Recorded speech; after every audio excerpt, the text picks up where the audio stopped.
ধলি মৌলা সর্দার পাড়ার ছেলেদের সাথে কম্পিটিশন লড়বি, জিততে পারবি তো?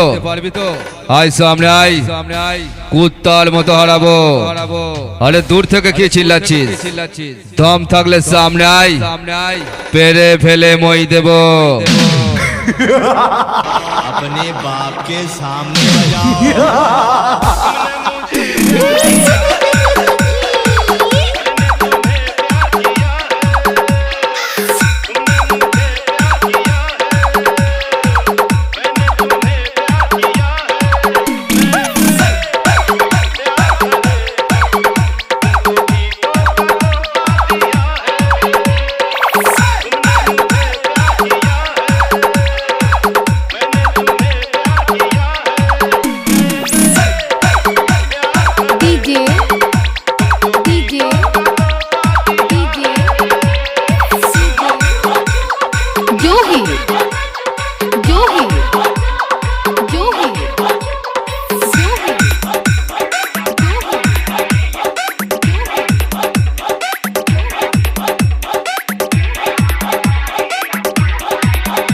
এই পাগলা, সময়টা আসতে দে, কাদের কত দম তখনই বুঝতে পারবি।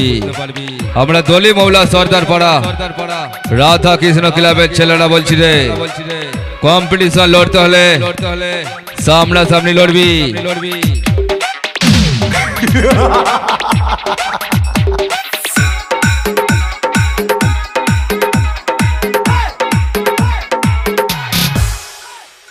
बजाओ बेटा बजाओ, अपने बाप के सामने बजाओ।